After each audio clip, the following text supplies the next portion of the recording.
اللہ کی رحمت کب آئے گی, اللہ کی مدد کب آئے گی؟ قرآن پڑھو, اللہ فرما رہا ہے اللہ تمہاری حالت نہیں بدلے گا جب تمہیں خود فکر نہیں ہے اپنی حالت بدلنے کا. تم اپنے آپ کو بدلتے نہیں اور زمانہ بدلنے کا سوچتے ہو. خود کے اندر ایک چہرہ یعنی سنت کے طور پر رکھنے کی توفیق نہیں ہوتی اور پھر اللہ کی مدد کی اور شریعت کی اور پورے امت اسلامیہ کی دعاؤں کی بات کرتے ہیں. اکثر سوشل میڈیا کے بڑے بڑے مناظر جو بیٹھے ہوئے ہیں, ہاں ان کو دیکھو واٹس ایپ پر, فیس بک پر جو بڑے بڑے ان کے کمنٹ ہوتے ہیں, وہ مولانا کہاں ہیں, یہ شیخ صاحب کہاں ہیں, فلاں کہاں ہیں, سب کو جھنجھوڑ رہے ہو تم. امت کے حالات خراب ہیں, دین کے حالات خراب ہیں. سارا ٹھیکہ ان علماء نے لے رکھا ہے, مشائخ نے ٹھیکہ لے رکھا ہے. قرآن تو تمہارے لیے اترا ہے, سب کے لیے اترا ہے. جب قرآن بار بار جھنجھوڑ کر کہہ رہا ہے کہ تم اپنے آپ کو بدل لو, خود کو بدلتے نہیں اور الزام اپنے بڑوں پر رکھتے ہو. یہی مکہ کے جاہل کیا کرتے تھے, یہی پہلی امتوں کے جو جاہل ہوتے تھے وہ یہی کرتے تھے. خود کو بدلنا نہیں ہوتا تو اپنے بڑوں کو کوستے رہتے تھے. ان کی وجہ سے ہم ایسے ہیں. وہ لوگ ہی نہیں کر رہے ہیں, مولانا لوگ کچھ بھی نہیں کر رہے ہیں, مشائخ کچھ بھی نہیں کر رہے ہیں. میرے عزیزو, یہ بولنا اب ختم کر دیا جائے. کیا تمہارے لیے شریعت واضح موجود نہیں ہے؟ رسول پاک صلی اللہ تعالیٰ علیہ وسلم کی سیرت آج تک تم نے کبھی سنا نہیں ہے؟ سنے ہو لیکن اپنے اندر جھانک کر کے دیکھو اب تک عمل کتنا کیا, حضور کے راستے پر اب تک کتنا آئے, پھر بعد میں دوسروں تک انگلی اٹھانا. قرآن یہ کہتا ہے کہ اللہ تعالیٰ اس وقت تک تمہاری حالت نہیں بدلے گا جب تک تم خود اپنی حالت نہیں بدلتے.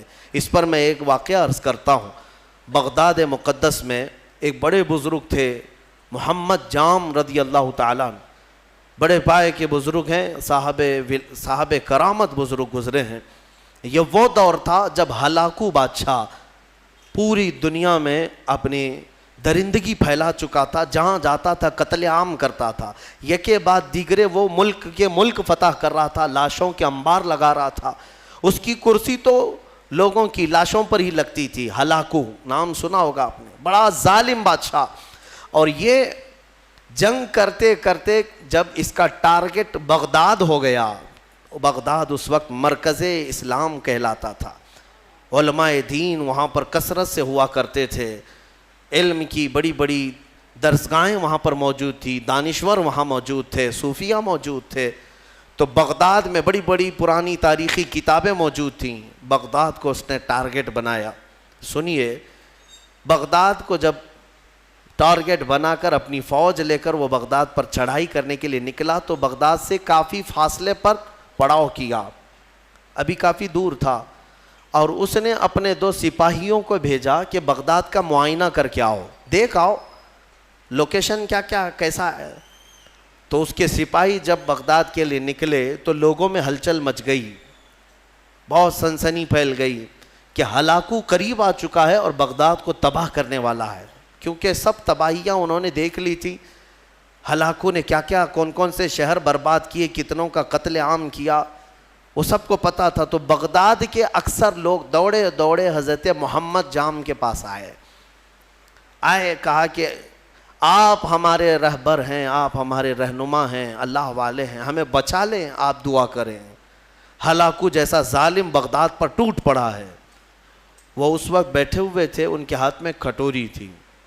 آپ نے وہ کھٹوری کو یوں پلٹ دیا اور کہا جاؤ اللہ حفاظت فرمائے, اللہ حفاظت فرمائے. لوگ چلے گئے. اللہ والوں کو اللہ تعالیٰ نے یہ اختیار دیا ہے, تصرف دیا ہے, اور ان کی اداؤں کو اللہ قبول بھی کرتا ہے. ہوا یہ کہ ہلاکو کے دونوں سپاہی پورے راستے بھر چھان مارتے رہے, ان کو بغداد نظر ہی نہیں آیا. وہ ڈھونڈتے رہ گئے, ان کو صرف میدان ہی میدان دکھتا تھا, کہیں بغداد دکھتا ہی نہیں تھا. وہ واپس لوٹے اور بادشاہ سے کہا کہ بغداد تو ہے ہی نہیں قریب, کہیں پر کوئی شہر ہی نہیں ہے, صرف اور صرف چٹیل میدان ہے. تو ہلاکو کو اتنا غصہ آیا ان کی بات پر کہ یہ جھوٹ بول رہے ہیں. دونوں کو اس نے قتل کر دیا. کہا جھوٹ بول رہے ہو تم, بغداد کے بالکل ہم قریب آئے ہوئے. دوسرے دن بغداد کو اپنے خاص 2 وزیروں کو بھیجا, کہا جاؤ تم دیکھ کر کے آؤ, عام سپاہیوں پر بھروسہ نہیں ہے. اپنے معتمد 2 وزیروں کو بھیجا. وہ جب آئے, دوسرا دن تھا, تو پھر لوگوں کو خبر چلی کہ آج ہلاکو کے 2 جاسوس اس کے مخصوص وزیر آ رہے ہیں، پھر دوڑے دوڑے حضرت محمد جام کے پاس آئے اور ان سے سفارش کرنے لگے کہ حضور آج وہ اپنے مخصوص جاسوسوں کو بھیج رہا ہے اور وہ بغداد کے قریب آئے ہیں، ہماری بیویاں بیوہ ہو جائیں گی، بچے یتیم ہو جائیں گے، بچا لیں، اللہ کا واسطہ دیتے ہیں۔ حضرت محمد جام نے آج پھر کھٹوری اٹھائی، پلٹ دیا، کہا جاؤ اللہ حفاظت فرمائے۔ چلے گئے، وہ 2 وزیر بھی گھوم پھر کر کے گئے، انہیں بھی بغداد نظر نہیں آیا، صرف چٹیل میدان۔ اللہ والے اپنے کوزے سے جسے چاہے چھپا لیں۔ واپس وہ شام کو لوٹے، ہلاکو کے پاس کہے سچ کہہ رہے تھے وہ دونوں سپاہی، ہمیں بھی بغداد نظر نہیں آیا، ہم غلط راستے پر تو نہیں آئے۔ بادشاہ کو اب غصہ بھی تھا اور تجسس بھی بڑھ گیا کہ ایسا کیسے ہو سکتا ہے۔ اس نے کہا اب معائنے کی ضرورت نہیں، مجھے یہاں سے بغداد کی روشنی نظر آ رہی ہے اور تم کو قریب سے بغداد کیوں نہیں نظر آیا؟ تو پھر تیسرے دن اس نے فوج کی تیاری کر لی کہ نہیں اب معائنے کی ضرورت نہیں، ساری فوج ہی چل پڑے، میرے ساتھ ساتھ چلو اور حملہ ایک ساتھ کیا جائے گا بغداد پر۔ تیسرے دن صفیں لگ گئیں، ہلاکو اس کی سپہ سالاری کر رہا، سربراہی کر رہا تھا، اور جب بغداد کی طرف وہ طبل بجاتے ہوئے، نقارے بجاتے ہوئے نکلے، اب پھر بغداد والوں میں سراسیمگی پھیل گئی۔ اب یہاں پر دوڑ بھاگ، سارے ادھر ادھر کھلبلی مچ گئی۔ پھر دوڑے دوڑے حضرت محمد جام کے پاس آئے، مومنین کا ایک بڑا مجمع آیا، سب رونے لگے، کہا کہ حضور بچا لیں بغداد کو، یہاں امانتیں ہیں بزرگوں کی، یہاں مسلمانوں کا مرکز ہے، بچا لیں۔ حضرت محمد جام تیسرے دن ان کے ہاتھ میں کھٹوری تھی، وہ پلٹ رہے تھے، غیب سے ندا آئی کہ اے میرے بندے اب رک جاؤ، اب رک جاؤ، کب تک تم انہیں اس طرح سے بچاتے رہو گے؟ انہوں نے اب تک اپنی حالت نہیں بدلی، ان کو اپنی حالت پر چھوڑ دو۔ حضرت محمد جام کو حکم ہوا، غیب سے ندا آئی، انہوں نے وہ کھٹوری چھوڑ دی، نہیں پلٹا۔ پھر اس کے بعد ہوا یہ کہ ہلاکو بغداد میں داخل ہو ہی گیا اپنی فوج کو لے کر، اور ایسی تباہی مچائی، ایسی تباہی، اللہ کی پناہ، 1 مہینے تک بغداد میں صرف چیخ ہی چیخ تھی، آوازیں ہی آوازیں تھیں، جس طرف سے گزرتے لاشوں کا انبار تھا، گھر بار جلائے جا چکے تھے، اسلامی ذخیرہ جو لائبریریاں تھیں وہ جلا کر راکھ کر دی گئیں، دریائے دجلہ کا پانی پورا خون سے لال ہو گیا تھا، اور گھوڑے دوڑتے تھے بغداد کی گلیوں میں تو مسلمانوں کے خون سے گھوڑوں کے ٹاپ بھیگ جاتے تھے۔ اتنا قتل عام کیا، مسجدیں تخت و طاقت و تاراج ہو گئیں، وہاں کی بلند و بالا پرشکو عمارتیں تباہ و برباد کر دی گئیں، علماء کو قیدی بنایا گیا، نہ جانے کتنی تباہی ہوئی، اس کا بیان کرنا بیان سے باہر ہے۔ میرے عزیزو، یہ تباہی تاریخ کی داستان بن گئی، آج بھی تاریخ اٹھاؤ گے تو ہلاکو کے بغداد کی تباہی کی داستانیں تمہیں بہت جلی حرفوں میں نظر آئیں گی، لیکن کہنا یہ چاہتا ہوں کہ اس تاریخ میں چھپا ہوا یہ واقعہ ہمیں جھنجھوڑتا ہے۔ اللہ والے بھی، اولیاء کرام بھی اس وقت تک بچاتے رہتے ہیں جب تک تمہارے سدھرنے کی امید ہو، پھر ایک وقت ایسا آتا ہے کہ مولا تعالیٰ خود منع کر دیتا ہے کہ اے میرے محبوب بندو، ان کی حفاظت بھی مت کرو، ان کو اپنے حال پر چھوڑ دو، ان کو اپنے حال پر چھوڑ دو، کہیں وہ نوبت نہ آنے پائے، وہ وقت آنے نہ پائے۔ اے غیور مسلمانوں، میں تمہیں بیدار کرتا ہوں۔ اسی لیے زمانہ ماضی کے کچھ شاعروں نے یہ کہا تھا، جگہ جگہ کے تھک چکے ہیں تمہیں یہ ہنگامے، اٹھو نشاط لذت خواب گراں بدل ڈالو۔ ہاں، غلط روی سے منازل کا بعد بڑھتا ہے، مسافروں رویش کارواں بدل ڈالو، اٹھو وگرنہ حشر نہ ہوگا پھر کبھی، دوڑو کہ زمانہ چال اپنی چل گیا۔ آج تمہیں پتہ ہے تمہاری تباہی کے منصوبے، اس کے تانے بانے پورے بنے جا چکے ہیں، تمہارے خاتمے کی منصوبے مکمل کیے جا چکے ہیں، اور تم آپس میں یہاں گتھم گتھا ہو۔ تم یہاں پر اب تک اپنے تاش کے پتے چھوڑنے کو تیار نہیں، تمہارے شراب کی دکانیں بند نہیں ہو پاتی، تمہارے نشے کی عادتیں ختم نہیں ہو پاتی۔ کہاں گیا وہ غیور نوجوان جب میرے آقا صلی اللہ تعالیٰ علیہ وسلم تنہا آواز دیتے تھے تو سہاگ رات چھوڑ کر کے حنظلہ جیسا جوان بھی میدان میں آتا تھا، اپنی آج کی دلہن کو چھوڑ کر نکل آتا تھا۔ کہاں گیا وہ ہمارا نوجوان؟ بوڑھے بھی اپنے وقت میں، تمہیں پتا ہے بدر کی رات کو دوسرے دن جانا ہے، مدینے کے ایک گھر میں باپ اور بیٹے میں جھگڑا ہو رہا ہے۔ کس بات پر؟ بیٹا کہتا ہے میں رسول پاک کے ساتھ جاؤں گا، باپ کہتا ہے نہیں میں جاؤں گا۔ دونوں میں جھگڑا ہو رہا ہے اور دونوں نے حضور پاک صلی اللہ تعالیٰ علیہ وسلم کے پاس شکایت کی کہ آقا آپ فیصلہ فرما دیں کون جائے گا۔ بیٹا کہتا ہے یہ باپ میرے بوڑھے ہو چکے ہیں، انہیں گھر سنبھالنے دیں۔ بوڑھے کہتے ہیں نہیں میرا حق زیادہ ہے، میں عمر والا ہوں، اس کا تجربہ کم ہے، میں آپ کے ساتھ جاؤں گا۔ یہ کھیلنے کے لیے مقابلہ نہیں ہو رہا ہے، جان دینے کے لیے مقابلہ ہو رہا ہے، گردنیں لے کر کے نکلنے والا ہے۔ حضور پاک نے فرمایا قرآن اندازی کر لو، قرآن اندازی کر لو، نام نکالو۔ قرآن اندازی کی گئی تو بیٹے کا نام نکلا۔ باپ نے کہا میں یہ قرآن نہیں مانوں گا، اور ایک بار قرآن کرو۔ دوبارہ قرآن اندازی کی گئی، پھر جوان بیٹے کا نام نکلا۔ میرے مصطفیٰ کریم صلی اللہ علیہ وسلم نے فرمایا اس بوڑھے صحابی سے، کہا آپ گھر بیٹھ جائیں، آپ کا یہ لال، آپ کا یہ جوان میرے ساتھ چلے گا۔ جانتے ہیں حضور کے اس فرمان کے بعد وہ بوڑھے صحابی دھاڑے مار کر رونے لگے، یا ویلا یا ویلا، اے اللہ یہ کتنی بری حالت ہے میری کہ میرے بڑھاپے نے مجھے مصطفیٰ سے دور کر دیا۔ اگر میں بوڑھا نہ ہوتا تو آج چلا گیا ہوتا۔ وہ جذبہ کہاں چلا گیا ہمارا؟ وہ جوش کہاں چلا گیا؟ وہ ولولہ کہاں گیا؟ تم بدلتے نہیں اور پوری دنیا میں بیٹھ کر تسبیح کے دانے گھما کر اور تم کہتے ہو اللہ کی رحمت آ جائے، اللہ کی مدد آ جائے۔ یاد رکھو یہ سنت کے خلاف ہے، سنت کے خلاف ہے۔ میں خود اپنے آپ پر کبھی کبھار کوستا ہوں کہ ہاں ٹھیک ہے اللہ تعالیٰ نے ایک منبر دیا یا آواز دی تو میں جو بول سکتا ہوں بول رہا ہوں۔ مجھے اتنی امید ضرور ہے کہ ہماری زبان سے آواز نکلے گی، مولا کسی کے بھی دل کو بیدار ضرور کرے گا، بیدار تو ہوں گے۔ لیکن ساتھ میں مجھے اس بات کا افسوس ہوتا ہے کہ آج ہمارے حالات ایسے ہیں کہ کمرے میں بیٹھ کر ڈسکس کر رہے ہیں، واٹس ایپ پر بیٹھ کر چیٹنگ کر رہے ہیں، ایک جگہ کی دوسرے جگہ کی ویڈیو وائرل کرتے ہیں کہ دیکھو فلاں جگہ ایسی آتنک مچائی جا رہی ہے، ایسے کیا جا رہا ہے۔ یہ سارا کا سارا انتظام تو تم واٹس ایپ پہ کر رہے ہو، تمہاری ساری تیاری تو صرف فیس بک پہ ہے، باقی باہر نکلو تو دیکھو نہ چہرے سے تمہیں غلام مصطفیٰ کوئی کہنے کو تیار ہے، نہ تمہارے لباس سے کوئی تمہیں غلام مصطفیٰ کہنے کو تیار ہے، نہ تمہاری زبان سے، نہ تمہارے اخلاق سے، نہ تمہارے معاملات سے۔ غلام مصطفیٰ وہ ہوتا تھا کہ وہ راستے پر چلے تو اس کا رعب ایسا طاری ہوتا ہے کہ اچھے اچھوں کی آنکھیں نیچے گر جائیں، آنکھیں نیچے ہو جائیں۔ نبی اکرم صلی اللہ تعالیٰ علیہ وسلم کی غلامی کو تم ہلکا سمجھتے ہو؟ بدلو میرے عزیزو، قرآن سچ کہہ رہا ہے ان اللہ لا یغیر ما بقوم حتی یغیروا ما بانفسہم، بے شک اللہ تعالیٰ اس وقت تک کسی قوم کی حالت نہیں بدلتا جب تک اس قوم کو خود اپنی حالت بدلنے کی فکر نہ ہو۔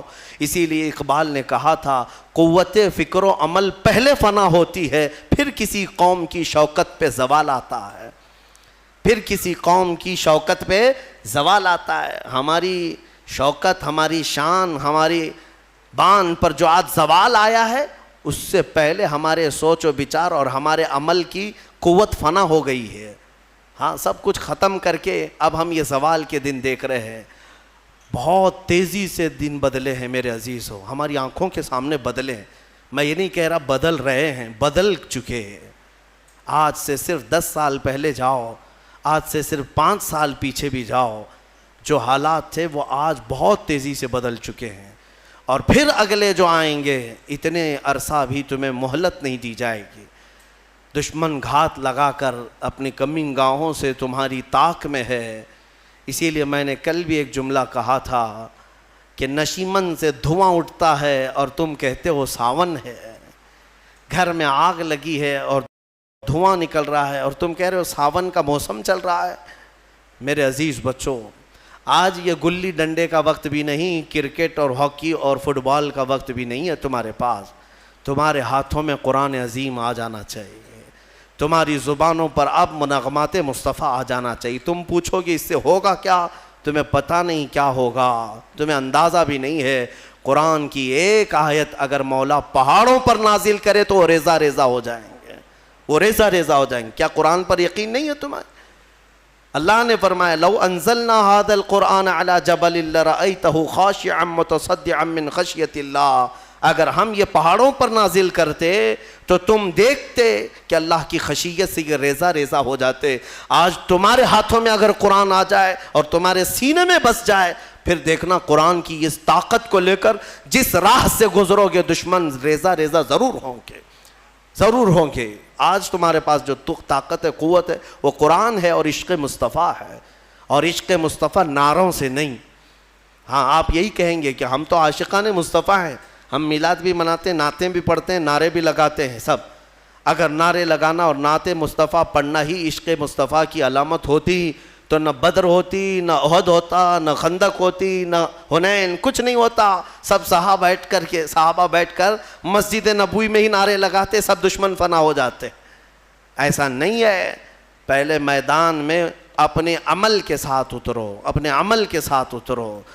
ہاں تم حضور پاک صلی اللہ تعالیٰ علیہ وسلم کے عاشق ہو تو عمل کے ساتھ آؤ، تم اپنے آپ کو بدلو۔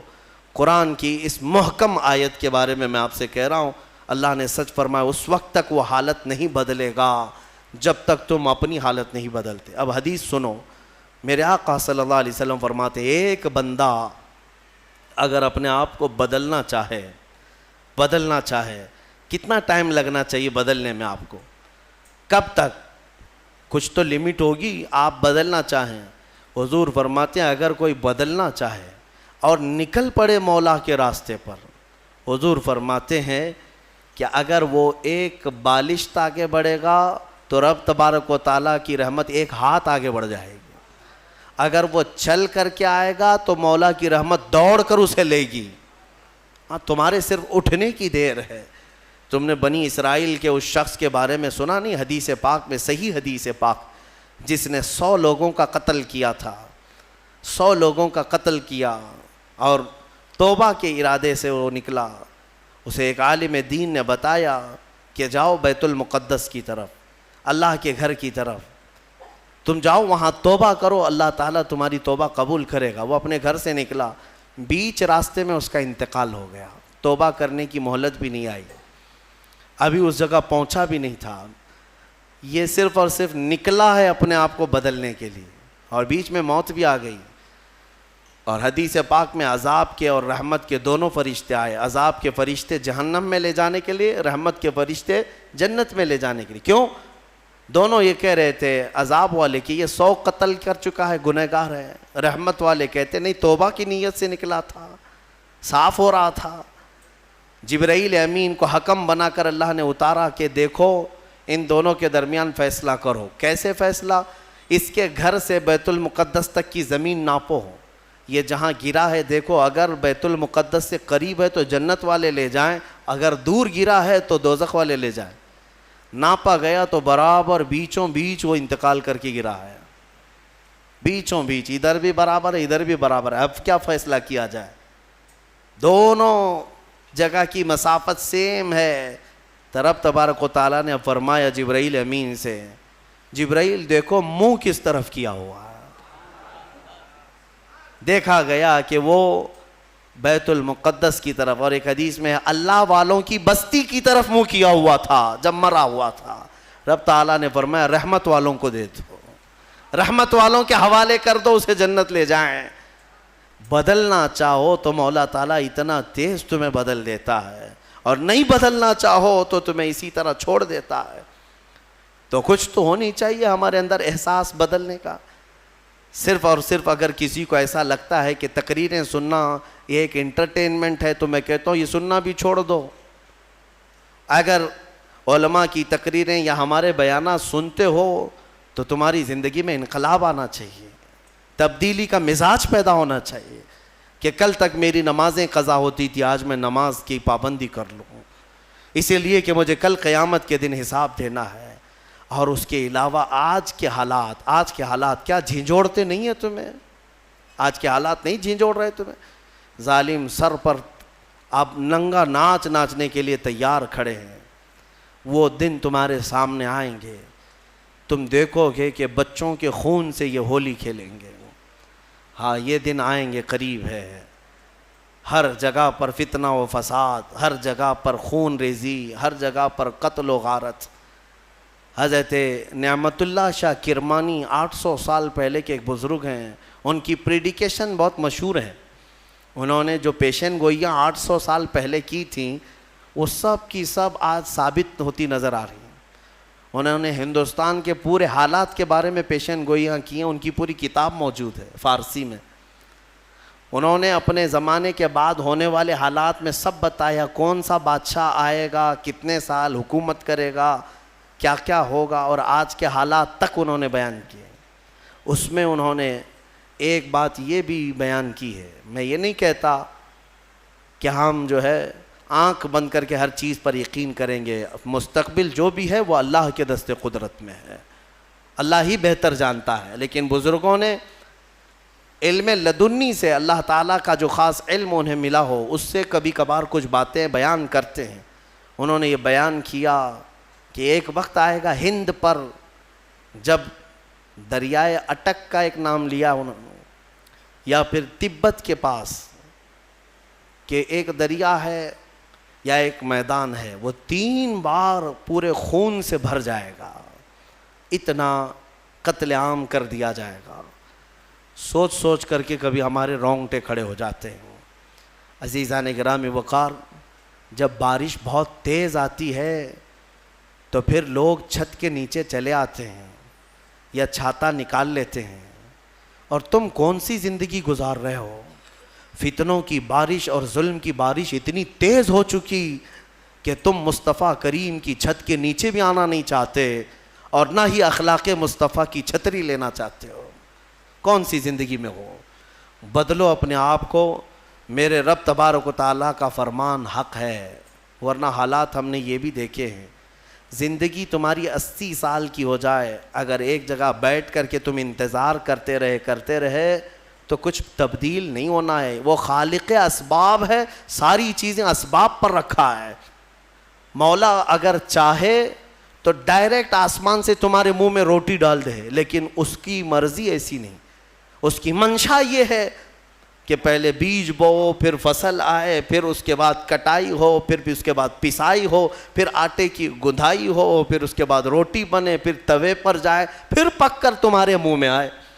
اتنی منزلوں سے گزار کر کے تمہارے منہ تک لاتا ہے. لیکن کیا وہ ان منزلوں کا محتاج ہے؟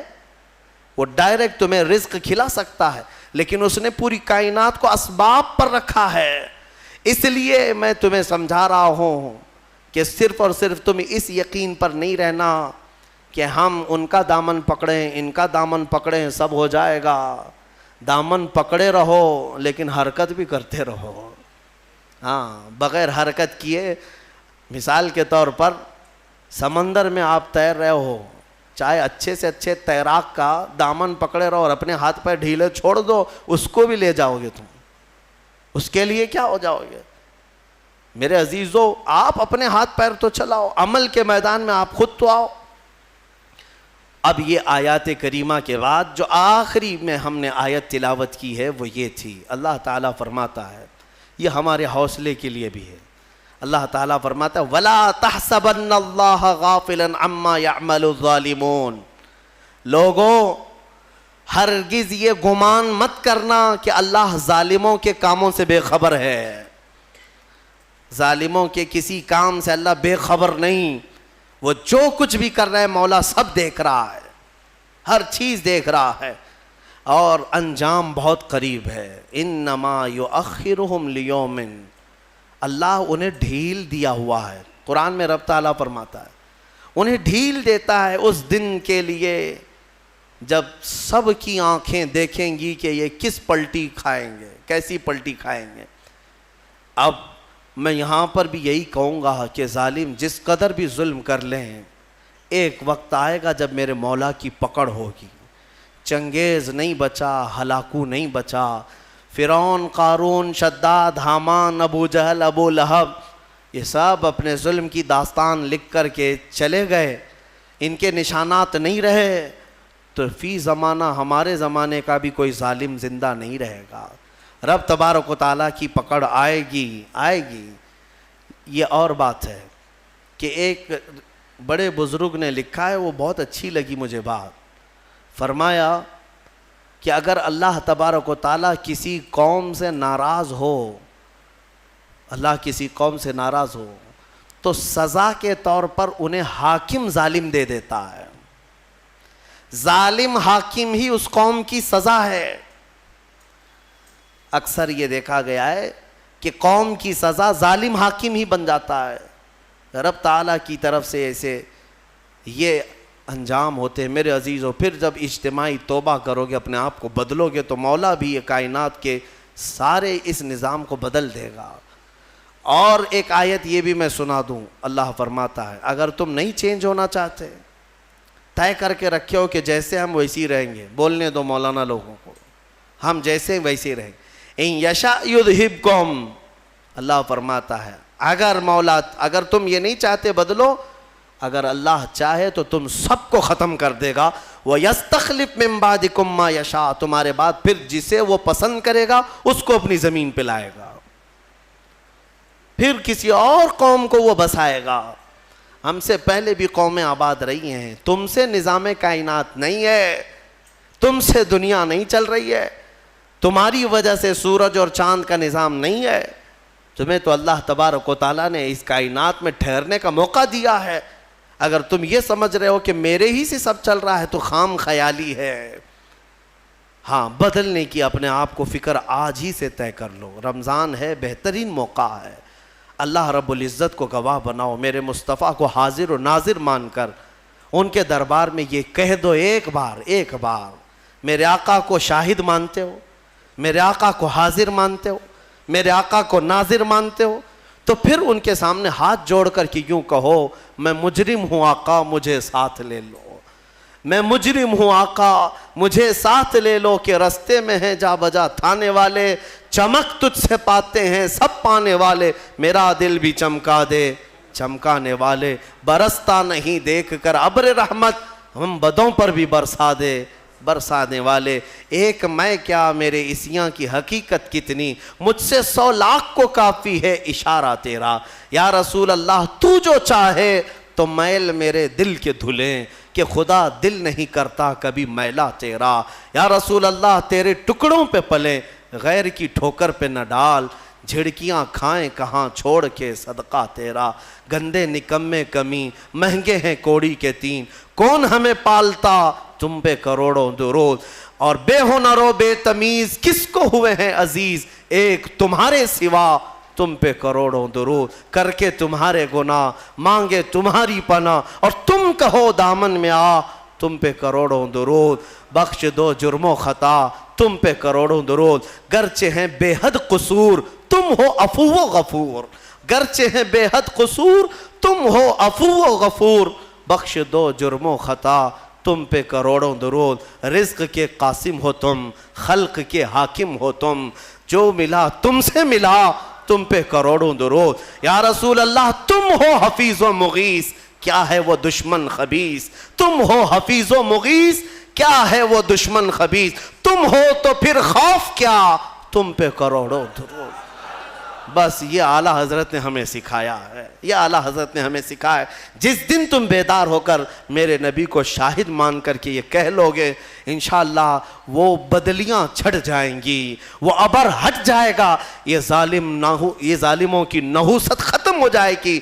دیکھنا تم اپنی آنکھوں سے ان کیڑوں کو مرتے ہوئے دیکھو گے، تم اپنی آنکھوں سے ان دجالوں کو تباہ ہوتے ہوئے بھی دیکھو گے. انشاءاللہ ایک دن میری یہ قوم بدل جائے گی. تو اقبال نے بھی کہا تھا کہ کفر دم توڑ دے گا ٹوٹی ہوئی شمشیر کے ساتھ، گر تم نکل آ جاؤ ایک بار نعرے تکبیر کے ساتھ. بس ایک بار تم نکل آؤ نعرہ تکبیر کے ساتھ. وہ نعرہ نہیں جو صرف اور صرف تم اپنے لیے لگاتے ہو یا پھر انٹرٹینمنٹ کرتے ہو، بلکہ وہ نعرہ جو کبھی ابو عبیدہ بن جراح سے نکلا تھا، کبھی خالد بن ولید کی زبان سے نکلا تھا، کبھی حمزہ بن عبد المطلب سے نکلا تھا. ان کی زبانوں سے جو نعرہ نکلتا تھا وہ روح سے نکلتا تھا اور ان کا یقین کامل ہوا کرتا تھا. چاہے دنیا کی ساری طاقتیں سامنے ہو، مولا میرے ساتھ ہے۔ انشاءاللہ العزیز وہ وقت تبدیلی کا ان قریب آئے گا۔ مجھے امید ہے امام مہدی کو ابھی آنا ہے، عیسیٰ علیہ السلام کو ابھی اترنا ہے، اور پوری دنیا میں اسلام کا پرچم ابھی لہرانا باقی ہے۔ میرے آقا نے فرمایا ہے اس وقت تک قیامت نہیں آئے گی جب تک پوری دنیا کا دین صرف اور صرف اسلام ہی رہے گا، صرف اسلام رہے۔ اور میرے آقا نے فرما دیا تو میں کہتا ہوں زمین ٹل جائے گی، زمانہ ٹل جائے گا، میرے مصطفیٰ کا فرمان کبھی نہیں ٹلے گا۔ وہ ہو کر رہنا ہے، لیکن اس سے پہلے جو یہ حالات پیدا ہو رہے ہیں اس کے لیے میں ضرور کہوں گا تم اٹھو، بیدار ہو جاؤ۔ ہاں، ظالموں کے لیے اللہ فرماتا ہے انہیں ڈھیل دیا ہے، اور ناچو جتنا ناچنا ہے، اور ظلم کرو جتنا ظلم کر سکتے ہو، پھر مولا کی رسی تمہیں ایک دن پکڑے گی اور ایسے باندھا جائے گا کہ تمہارے پاس کچھ نہیں ہوگا۔ تمہیں پتہ ہے ابرہہ کو کتنا گھمنڈ تھا، کئی ہاتھیاں لے کر کے وہ خانہ کعبہ کو ڈھانے کے لیے آیا تھا، مکہ والوں کی طاقت نہیں تھی مقابلہ کرنے کی۔ مولا کریم نے چھوٹی چھوٹی چڑیوں سے ایسا تباہ کیا کہ قرآن کہتا ہے کعصف مأکول، وہ بادشاہ ابرہہ اور اس کی فوج ایسے دکھتے تھے جیسے کسی نے مرغی چھیل کر کے کھا کر کے چھوڑا ہوا ہو، جیسے کوئی مرغی کھا کر گوشت کھا کر کے ہڈیاں چھوڑ دیتا ہے۔ پوری فوج کی درگت ایسی بنی ہوئی تھی، ہلاک و برباد ہو کر کھائے ہوئے مرغیوں کی طرح نظر آتے تھے۔ وہ دن آئے گا جب یہ سارے کیڑے مکوڑوں کی بھی اللہ وہی حالت بنائے گا۔ شرط یہی ہے کہ تم مصطفیٰ کریم کی غلامی میں آ جاؤ، ایک بار تم اپنے آپ کو بدل لو اور تمہاری آنکھوں سے بھی نظر آنے لگ جائے، تمہارے چہرے سے بھی نظر آنے لگ جائے، تمہارے لباس سے بھی، تمہارے اخلاق سے بھی نظر آنے لگ جائے کہ یہ رہتا یہاں پر ہے لیکن بدن میں خوشبو مدینے کی آیا کرتی ہے۔ ہاں میرے عزیزو، ہونا یہی چاہیے کہ تمہیں دیکھ کر کے سامنے والے کو ایسا محسوس ہونے لگے اب تو میرے آقا کو مجھے دیکھنا ہے، یہ غلام اس قدر خوبصورت ہے تو اس کا آقا کتنا خوبصورت ہوگا۔ یہ کیفیت جب پیدا ہو جائے گی انشاءاللہ فتح تمہارے مقدر میں ہے۔ اللہ کریم کہنے سننے سے زیادہ عمل کی توفیق عطا فرمائے۔ مولا ہمیں ہمارے حالات بدلنے کی توفیق عطا فرمائے۔ اے رب ذوالجلال، ہم تیرے دربار میں سچے دل سے توبہ کرتے ہیں، اس رمضان کی برکت سے ہم سب کی توبہ کو قبول فرما۔ دیکھ مولا ہم سب تیری طرف بڑھنے کے لیے نکل پڑے، اپنے گھروں سے تیرے گھر تک آ چکے۔ مولا اب تو اپنے گھر سے ہمیں واپس نہ لوٹا، اسی گھر کا بنا دے اور تیرا اپنا محبوب بندہ ہمیں بنا دے۔ اے مولا ہمیں قوت حیدری عطا فرما، بازوئے خالد عطا فرما۔